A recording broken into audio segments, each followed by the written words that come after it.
නොවැම්බර් මාසේ 26 වෙනිදා මහ බැංකුව විසින් ඉදිරිපත් කරනවා මෙන්න මේ එකක් මේ හැම වෙලේම කියවනේ මේක කියවන්න කියලා මේ ડોකියුමන්ට් එක ප්‍රතිලාභියාගේ ලිපිනය එක්ස්පෝර්ට් ෆිනෑන්ස් ඕස්ට්‍රේලියා ආයතනයේ ලිපිනය නොවන බවත් ඒ පිළිබඳව අවධානය යොමු කරන්න බවත් ආපසු ගෙවීම සඳහා ගිණුම් විස්තර යලි තහවුරු කර ගැනීම පිණිස ණය දෙන ආයතන සමග sannivedanaya කරන ලෙස උපදෙස් ලබා දෙන ලදී. නොවැම්බර් 26 පළවෙනි උපදේශය ලබා දෙනවා.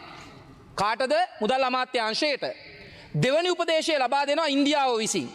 මේ තුන්වෙනි උපදේශයකුත් ලබා දෙනවා මේ කිසිවක් ගැන අවධානය යොමු නොකර අපේ පැත්තෙන් නොදන්නා ගිණුමකට සල්ලි යවනවා. නොදන්නා ගිණුම තමයි මෙතන මාතෘකාව. හැබැයි ප්‍රශ්නේ තියෙන්නේ අපේ පැත්තෙන් අපේ රට පැත්තෙන් සිද්ධ වෙච්ච වරද. අපේ රට පැත්තෙන් මේ සම්බන්ධයෙන් ක්‍රියාත්මක වීම නිසි ආකාරයට නොවීම නිසා ලංකාවේ මුදල් රෙගුලාසි උල්ලංඝනය වෙනවා.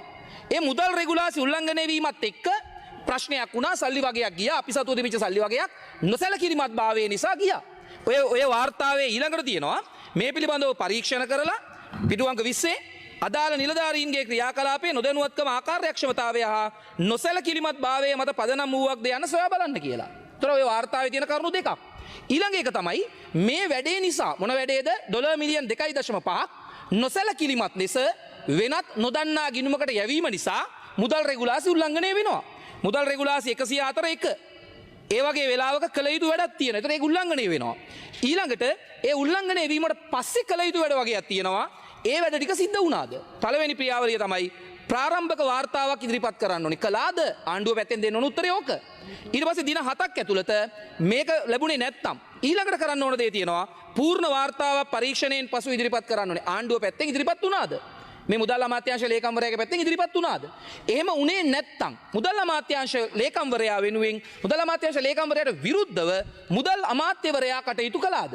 ආණ්ඩුක්‍රම ව්‍යවස්ථාවේ පැහැදිලිව තියෙනවා මුදල් අමාත්‍යවරයා විසින් මේ වගකීම් පැහැර හරින්න බෑ කියලා. එතකොට එක පැත්තකින් ලංකාවේ මුදල් වගේක් නොදන්න ගිණුමකට යවුවා.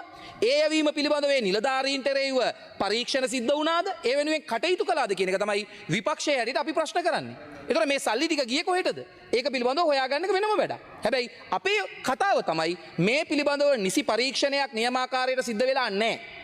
විශේෂයෙන්ම ආණ්ඩුව පැත්තෙන් මේ මුදල් පරිහරණය කිරීම පිළිබඳව පාර්ලිමේන්තුවට කිසිම තැනකට දන්වන්න නැතුව ඉද්දී එළියෙන් තමයි තොරතුරු පළවෙනි වතාවට එන්නේ. නිසා මේක ආණ්ඩුව වගකීම් පැහැර හැරීම පිළිබඳව අමුතුවෙන් කියන්න දෙයක් නැහැ. ඊළඟ ප්‍රශ්නය තමයි මේ විදිහට තොරතුරු ලැබිලා තියෙද්දිත් ක්‍රියාත්මක නොවීම නිසා සිද්ධ වෙච්ච දේ එක පැත්තකින් මුදල් නැති වුණා. අනිත් පැත්තෙන් මහ බැංකුවේ සේවය කරපු කෙනෙක්ගේ ජීවිතේ නැති වුණා.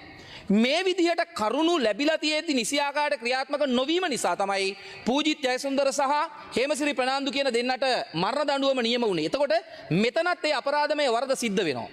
මේ අපරාධමය වරද සිද්ධ වෙනවා නම් ඒ වෙනුවෙනුත් උසාවිය හරහා දඬුවම් කිරීමේ වගකීම ආණ්ඩුවටම තියෙනවා. ඒ ඒගොල්ලෝ හැම වෙලාවෙම හරියට මේ වැඩේ කරනවා කියලා කියනවනේ. ඉතින් මේක පළවෙනි වතාව නෙමෙයි. මීට කලිනුත් මේ වැඩේම සිද්ධ වෙනවා. මේ ආණ්ඩුව මේ සැරින් සැරේ කරන එකම දේ. දිට්වා සුලිකුණාටුව පිළිබඳ අදහසත් ඕකම තමයි. දිට්වා සුලිකුණාටුව පිළිබඳ අදහස කියද්දිම ඩිජිටල් නියෝජ්‍ය ඇමතුමත් යනවා.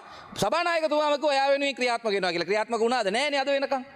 එයාගේ වංචාව පිළිබඳව ක්‍රියාත්මක වෙනවා කියලා ඔබතුමා කිව්වනේ. ක්‍රියාත්මක වුණේ නෑ සභානායකතුමා. අද වෙනකම්.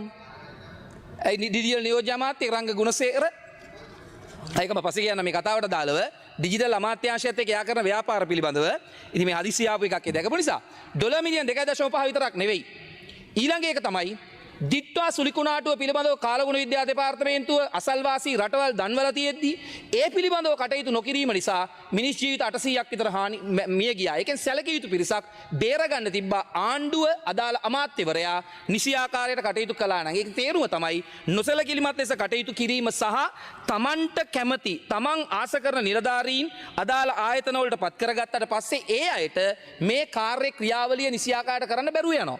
බැරුව යනකොට ඒ ඇති වන ගැටලු වලට ලංකාවේ ජීවත් වන මිනිස්සුන්ට වගේ යන්න සිද්ධ වෙනවා.